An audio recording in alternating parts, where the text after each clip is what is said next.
मजाक में कन्वर्ट कर रहे हो, कॉमेडी बना रहे हो उसकी। नंबर 1। नंबर 2, कोविड पर आते हैं। हाँ भाई, कौन कहता था कि कोविड के साथ जीना सीखना पड़ेगा? ये केजरीवाल। और जब केजरीवाल ने ये बोला था तो मैंने क्या कहा था? कोविड के साथ मैं जीना कभी नहीं सीख पाऊंगा, इसको हराना पड़ेगा। पर बहुत से लोग चुप रहे। क्यों चुप रहे? क्योंकि केजरीवाल जो भाषा बोल रहा था, माफ करिएगा, वही भाषा सेंट्रल गवर्नमेंट बोल रही थी। क्या ये कौन सा तरीका था कोविड के साथ जिलाओ? अब जियो दिल्ली में कोविड के साथ, जियो, दिमाग ठिकाने आ गए। कल का बयान देख लिया, 5 लाख हो जाएंगे, 3 लाख हो जाएंगे, 1.5 लाख बेड चाहिए, 1 लाख बेड चाहिए, 6,000 बेड में छींके आ गई। मुख्यमंत्री दिल्ली का झूठ बोल रहा है। मुकदमा होना चाहिए, सुप्रीम कोर्ट को सुमो मोटो कॉग्निजेंस लेना चाहिए। 20 दिन पहले बोल रहा था 50,000 पेशेंट्स को हम हैंडल करने के लिए तैयार हैं। 20 दिन बाद कह रहा है 3,000 बेड है और 250 हमारे पास वेंटिलेटर हैं। बाकी लोग कहाँ हैं? घर पर हैं। इस हिसाब से तो अगर मैं वहां का मुख्यमंत्री होता तो मैं कहता मैं 10 लाख पेशेंट्स को हैंडल करने के लिए तैयार हूं। 5,000 को एडमिट कर लूंगा और 9,95,000 को घर भेज दूंगा कि बेटा जाके घर में काढ़ा पियो। और जब सांस फूलने लगेगा और फोन करोगे तो एम्बुलेंस लेने आएगी नहीं, फिर वीडियो बना बना के वायरल करना। शर्म आनी चाहिए हम लोगों को। जिस देश की राजधानी में हमारा प्रधानमंत्री बैठा है, हमारा केंद्र स्वास्थ्य मंत्री बैठा है, एक मुख्यमंत्री बैठा है, एक लेफ्टिनेंट गवर्नर बैठा है, वहां पे लोग वीडियो बना बना के डाल रहे हैं कि हमारा दम घुट रहा है, मर रहे हैं, हमारे घर वाले मर रहे हैं, कोई जगह नहीं है हमारे एडमिट होने के लिए। और हम लोग कह रहे हैं हमें कोविड के साथ जीना सीखना पड़ेगा। अब लोग कहेंगे फेडरल स्ट्रक्चर, वो राज्य है, वो केंद्र का जिम्मा नहीं है, वो इसका जिम्मा नहीं है। अरे किसी का जिम्मा हो, जिसके घर में कोविड आया होता है ना, और उसका बाप या उसका बच्चा या उसके बीवी मर रही होती है, और वो जब अस्पताल में फोन करता है तो उसको ये नहीं पता होता ये सेंट्रल गवर्नमेंट का अस्पताल है या स्टेट गवर्नमेंट का अस्पताल है, केजरीवाल के अंडर आता है या लेफ्टिनेंट गवर्नर के अंडर आता है। हम लोगों को शर्म आनी चाहिए। कोविड-19 की पूरी लड़ाई पॉलिटिकल एफिलिएशन को दिमाग में रख के लड़ी जा रही है। केंद्र सरकार को समर्थन करने वालों की इतनी हिम्मत नहीं है कि केंद्र सरकार की गलतियों पर उंगली उठाएं और बातमीज केंद्र सरकार से सवाल पूछें। केजरीवाल को समर्थन करने वालों की इतनी हिम्मत और औकात नहीं है कि सवाल उठाएं और बातमीज ट्विटर पर या फेसबुक पर या सोशल मीडिया पर इन लोगों से सवाल पूछें कि तुम लोगों ने तमाशा कर क्यों रखा है।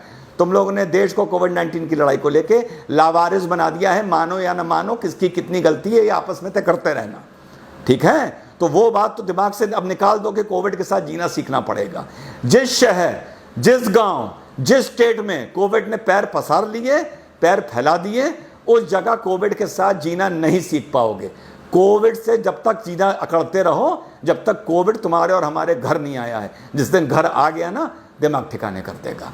अब आगे की बात खत्म करता हूं लास्ट एडवाइस देते हुए, and I hope this is my last video.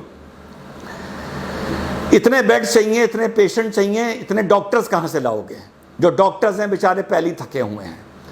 Private nursing home दुकान खोल के बेशरम बैठे हैं, ठीक? इतने डॉक्टर्स कहां से लाओगे? सजेशन दे रहा हूं गवर्नमेंट को, और कहां से उठा के लाया हूं सजेशन को ये आखिर में बताऊंगा। 4th ईयर के जो बच्चे MBBS में हैं उनको उठा लीजिए अभी से। कोविड की लड़ाई कम से कम 1 साल चलेगी। मान लीजिए 5 साल का कोर्स होता है। 4th ईयर जो पास आउट कर गए हैं वो लगभग डॉक्टर बन गए हैं। 1 साल का स्पेशलाइजेशन कोर्स उनका बचा हुआ है, ठीक? बेसिक चीजें उनको सब आती हैं। कोविड की लड़ाई में हमको स्पेशलाइज चीजें लेनी चाहिए। BP लेना, इंजेक्शन लगाना, दवाई देना, वेंटिलेटर लगाना, पल्स देखना, टेम्परेचर देखना, वगैरह वगैरह वगैरह। इससे ज़्यादा ज़रूरत नहीं होती।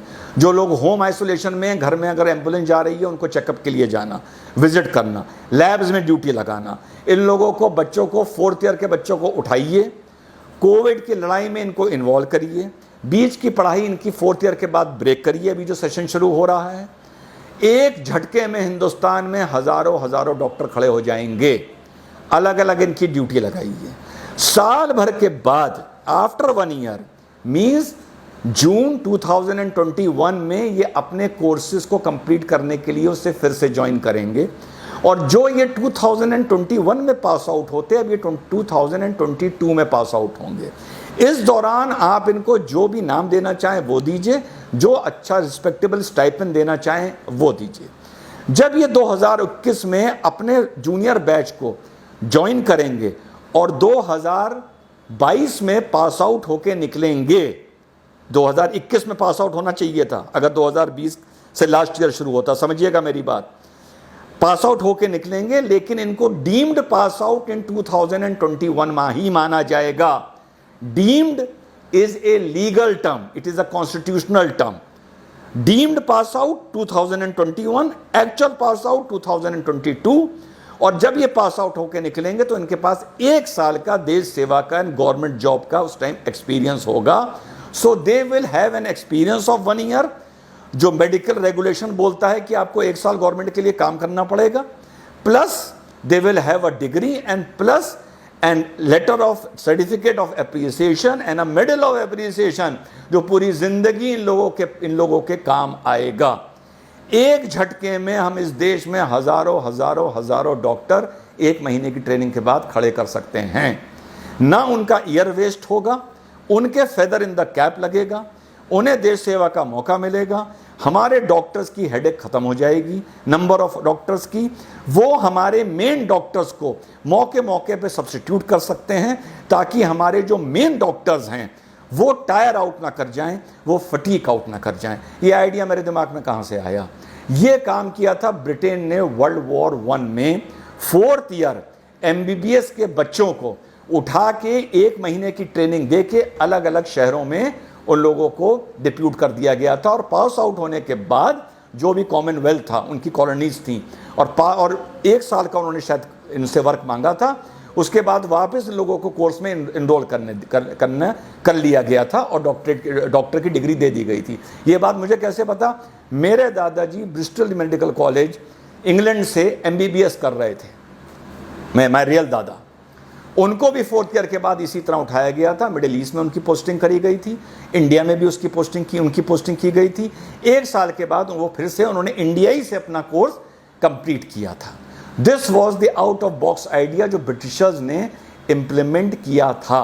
आज से गवर्नमेंट को ये सोचना चाहिए कि व्हाट केजरीवाल इज सेइंग, अगर ये ऐसी हकीकत वाकई हमारी राजधानी में हो गई या और 3-4 राजधानियों में या देश में और हो गई, जैसी इस टाइम महाराष्ट्र, दिल्ली, गुजरात, तमिलनाडु में है, तो बेड खरीद लोगे, बेड इंपोर्ट कर लोगे, दवाई इंपोर्ट कर लोगे, मास्क इंपोर्ट कर लोगे, कुछ इंपोर्ट कर लोगे, मेडिकल प्रोफेशनल्स कहाँ से लाओगे?